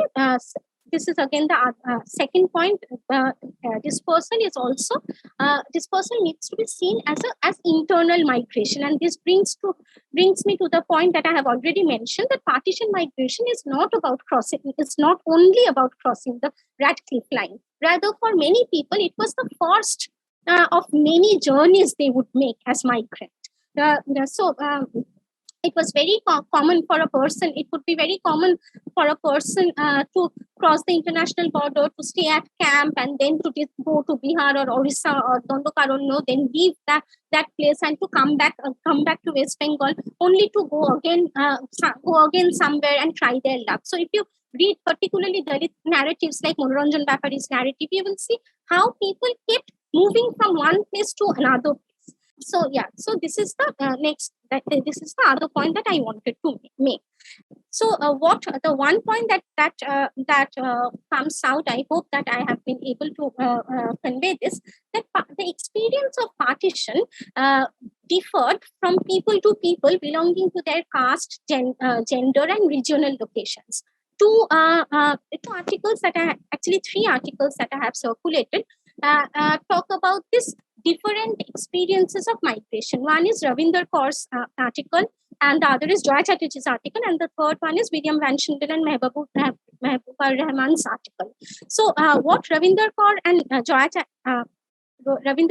Chatterjee, both of them are adding another dimension, that is of class.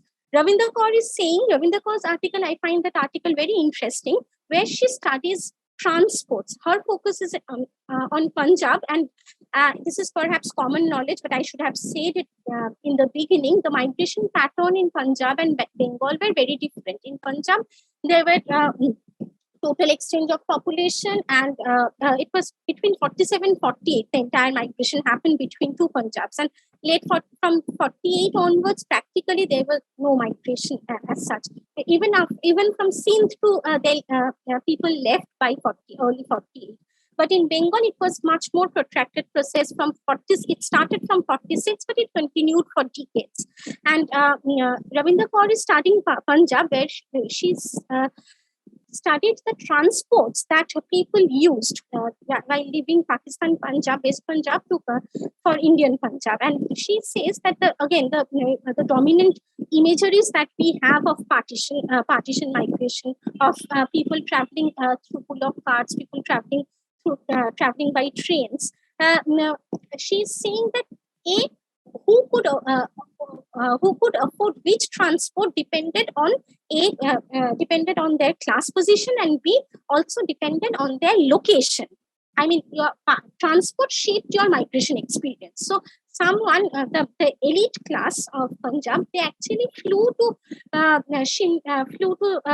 India, and they did not experience the violence that we generally associate with Punjab partition. Though we associate trains, and indeed large number of trains were attacked, but she shows that trains were relatively safer than bullock carts, and people who walked who did not even had access to bullock carts and who walked from one side to the other side, they were most vulnerable lot. And if we move to Joya Chatterjee's article, she introduces this idea of mobility capital, and in case of she shows that in case of Bengal, it was the Bhadralok class, the elite educated class.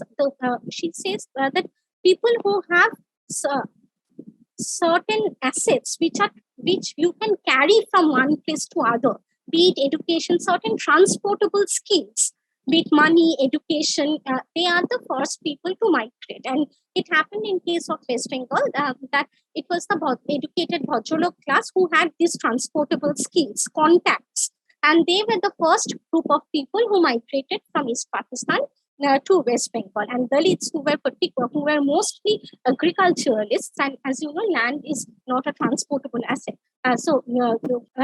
They moved after 1950, and they migrated only when there was only when they had to move in. What basically Ravindra Kaur and Joya Chatterjee are doing, they are bringing in class in this conversation. What I'm trying to say is that class, caste, regional location, gender, all these shaped the migration experience. So the other point that I want to mention is that we often associate migration with partition violence, and these are in most cases it was caused by violence. In many cases it was caused by violence, but for many, migration during partition was also a conscious choice. It was shaped by pragmatism, and it was shaped by their individual politics. So for people who actively participated in Pakistan movement, for many people who they had this dream of building this new nation. So after 47, they moved to many of them moved to West Pakistan and East Pakistan with this idea of building the new nation. For many of them who moved from Bihar to East Pakistan, Bihar and UP to East Pakistan, the next 2 decades, like by late 1960s, they would have to leave again. Some of them have to leave again to West Pakistan, to Pakistan. So there will be another round of forced migration for them. But initially in 1947, for many people who crossed borders, it was a matter of choice. It was a matter of conscious political choice. It was also for some people matter of pragmatism. For this person whose interview I was listening to recently, he went to East Pakistan because someone told him that in East Pakistan there will be more job opportunities. He was a Muslim from Bangalore, and he kept on saying that there was no problem in Bangalore, but in East Pakistan, college graduates had more job opportunities. So he went to East Pakistan and took a job in Adamji jute mill. And also non-migration was also not migrating was also a political choice. For instance, Meghna Guha Thakurta, a very important eminent scholar from Bangladesh, his father did not leave East Pakistan because he did not believe in two-nation theory. They were M.N. Roy's followers, and so it was a decision to stay put.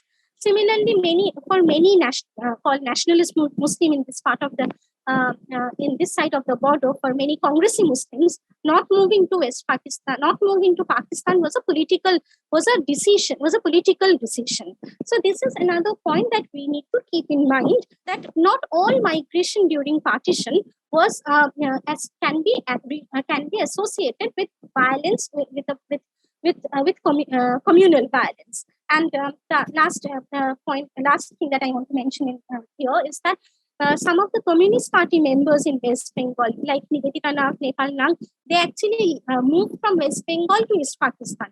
Though they were born Hindus, they moved from West Bengal to East Pakistan because they thought, they did not support this two-nation theory, and also they thought that since Communist Party's major support base was Hindu, and since Hindus were leaving East Pakistan, they thought that East Pakistan needed more communists. So it was a party decision, it was a party order, and they moved to East Pakistan from West Bengal.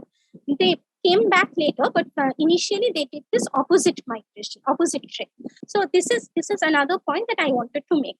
And the last point, and this is about the government officials. article by William Ranshendel and Rahman, they also talk about this group of migrants. We call them optees. So in 1940s, when partition was decided, a partition council was formed, and partition council gave the government employees an option. Both the central government employees and also the employees of the provinces which were to be divided. So Bengal and Punjab. In case of Bengal and Punjab, the government officials were given this choice to opt for India or Pakistan. They could decide which government they wanted to serve. So, and we call them optees. And a large number of people who migrated in 1947 during in August 1947 were optees.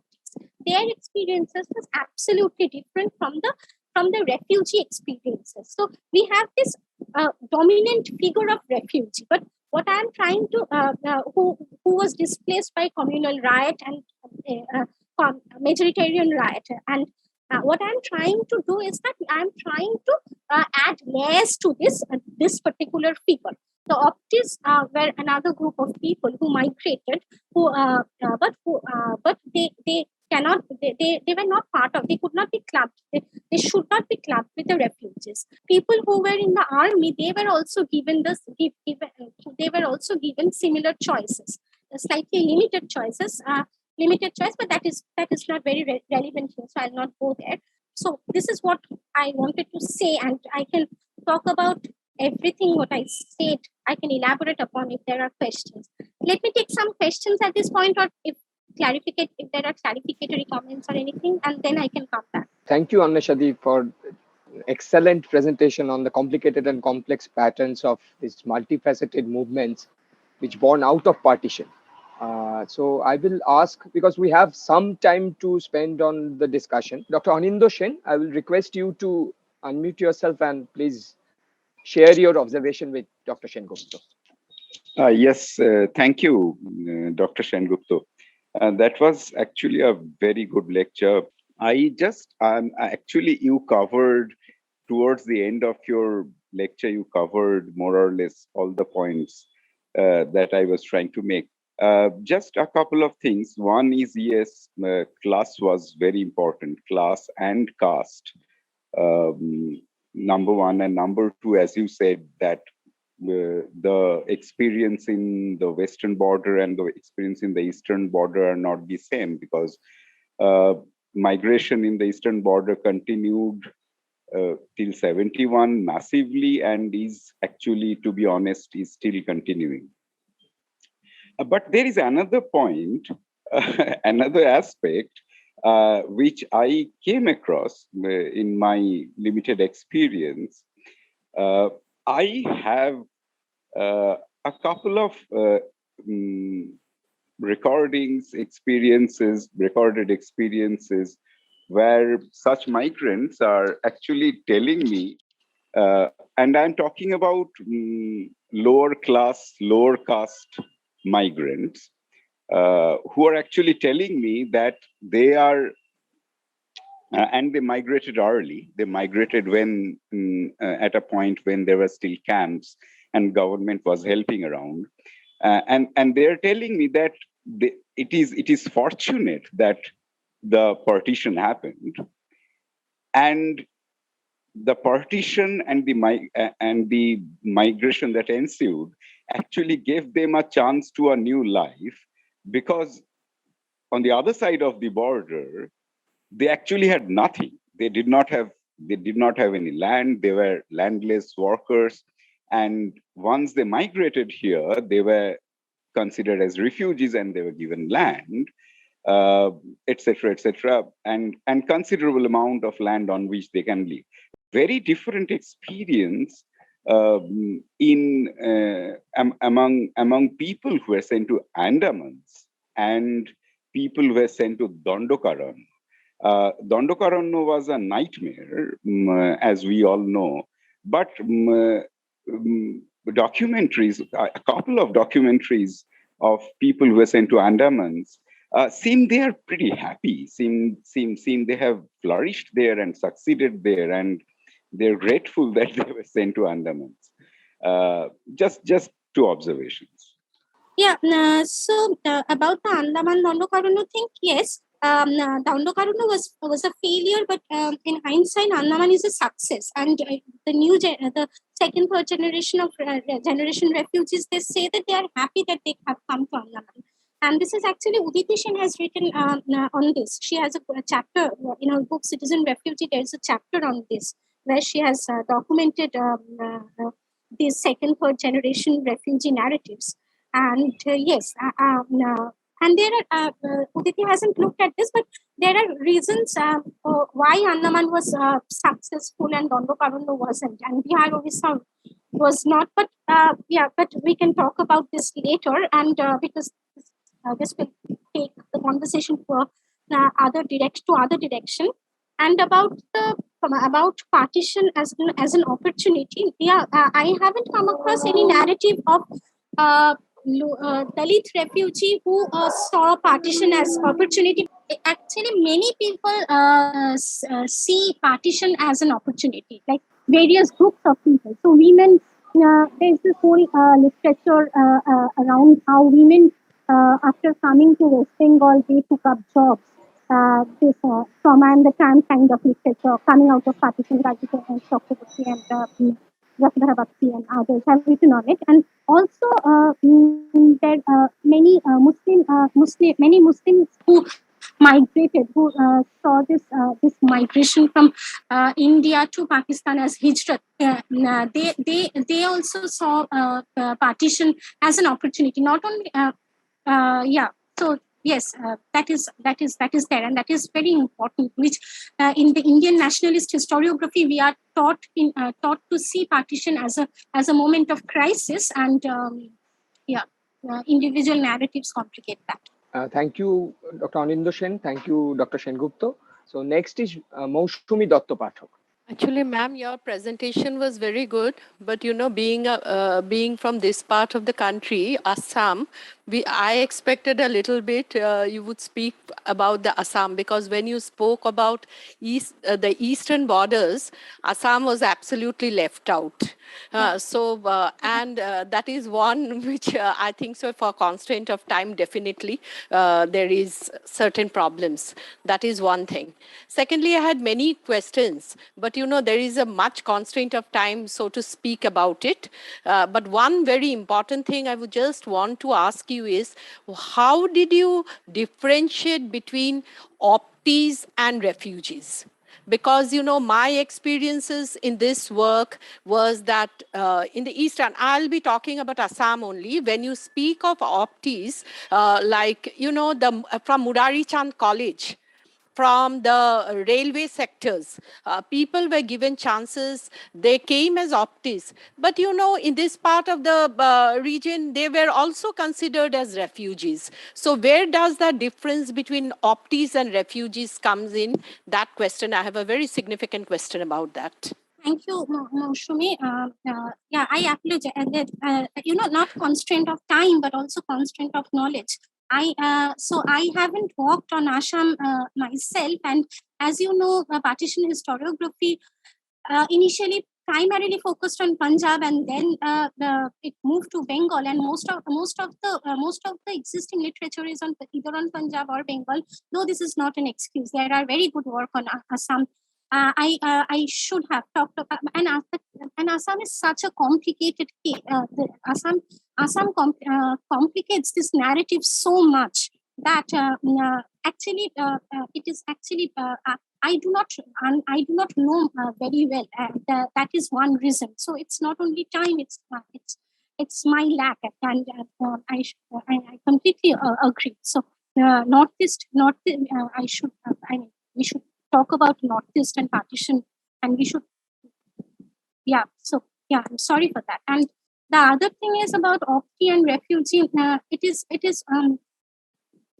both from secondary literature, and also from some primary documents. I'm making this different. I'm making this distinction between optee and refugee. So if you go through this article that I have shared by Van Schendel and Rahman, which is called "I am not a refugee." I am not a refugee. Yeah, there he makes a distinction between optees and refugees. And also, what I'm trying to say is that so someone who's migrating in 1947 with a stable government job, he knows that after crossing the border he will have a job. Yeah, he will have money. He will have a stable income. And in many cases, for the optees, the government organized this travel. So they did not have the experience. They did not have similar experience. They of a refugee who was fleeing the riot. So that is where I make this distinction between optee and refugee. The optees did suffer a lot. But if, for example, I have come across some material where this particular man who got posting in Dhaka, when he went to Dhaka to join, he saw that another optee was given the same posting.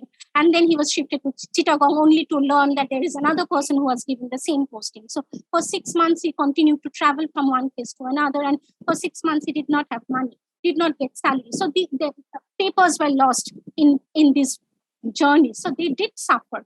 People had waited for long to get government accommodation. But, if this was not, but having a job and having some kind of security, or optees did have some kind of security.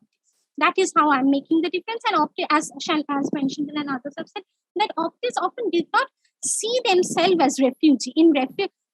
Probably if you ask them now, so how you identify yourself also changes over a period of time. But at that point, refugee was also, for many elite people, it was a derogatory word. So many of these people did not say that I am a Sharonarthi, I am a refugee. So that is also that is how I'm trying to distinguish make a distinction between optee and refugee. Thank you. So we have only Sheikh Rafikullah's question left. Rafikullah is saying, thank you, ma'am, for enlightening us on the various dimensions of partition refugees. You started your lecture by posing a question, that is, who causes forced migration? And your reply to that was people, or one group of people who force others to migrate. And you cited the example of Indian partition. It's not the people, according to Rafikullah, it's not the people, but the state itself. The colonial state as well as the post-colonial state in making. Second is an observation from him. It was quite interesting to note that refugees were brought to 2 districts of Odisha as laborers for development purposes.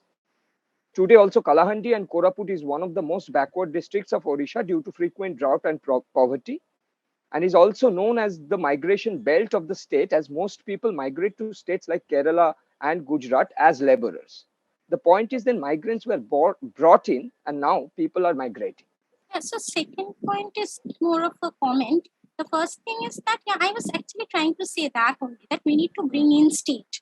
And we need to, I was focusing on three policies, government policies, 2 acts and 1 governance policy, displacing people. Because of these policies and acts, people are being displaced. So what I'm trying to say is that partition violence need to be, and this is not my argument, Zamindar has said that, and others have indicated, Zamindar uses this word, bureaucratic violence, but others have also indicated towards it, that we need to open up this category of partition violence and bring state in. So basically I'm saying, I think. Shuchorita has an observation to make. It's not a question, it's basically an observation. Thank you for the very enlightening talk, wondering aloud at the similarities that states have meted out historically so far as belonging and the question of choice are concerned in respect to refugees. For instance, the relocation of Rohingya in the Bangladesh Bhashan Chor area is supposedly based on choice of the persons relocated. I'm curious to know whether choice was manufactured as well. What she means is, have you come across documents, testimonials of refugees themselves that they by choice were relocating to Andaman, etc. for space crunch, etc. that the government was using to clear their image or legitimize their stand? Also, she had a small point regarding the nature of the camps that refugees inherited here. That was all. Yeah, actually, I have come across one or two instances where, particularly in case of Andaman in 1950s, when after the early batches were had left for Andaman. After that, there were a couple of instances, very a few. Actually, first, I do not, I do not work with interviews as such. So but I have come across 2-3 instances where the refugees said that they opted for it. But even then, the choice was very limited. Even the condition of the camps, like, if we are dying here, let's try something else. We are going to die here anyway. So maybe it will give us some breathing space, if you call that a choice. But people did opt for another. Thank you. We have Bishwajit Mohanty's question. I think this will be the last question because we already ran out of time. Thank you for this interesting talk. His question is, while partition witnessed violence in northern India, the East and the West Bengal partition was relatively violence-free. How does one explain this? I have to think. Maybe I don't know. Actually, perhaps I have to think about it. It is possible that 1946 is Calcutta riot, Noakhali, and then Bihar riot. Perhaps, I don't know. Perhaps that was tiring. After 47 summer of 47 48, Punjab was also became calm, right? So perhaps it was just a breathing space between two series of riots. But I don't have I have to think about. I don't have a ready answer. Thank you. So that was all for today. Thank you, Dr. Sengupta, and thank you, Professor Subhas Ranjan Chakraborty. Thank you. I hope we'll continue. Thank you, and this thank you, discussion. and Shramata and CRG.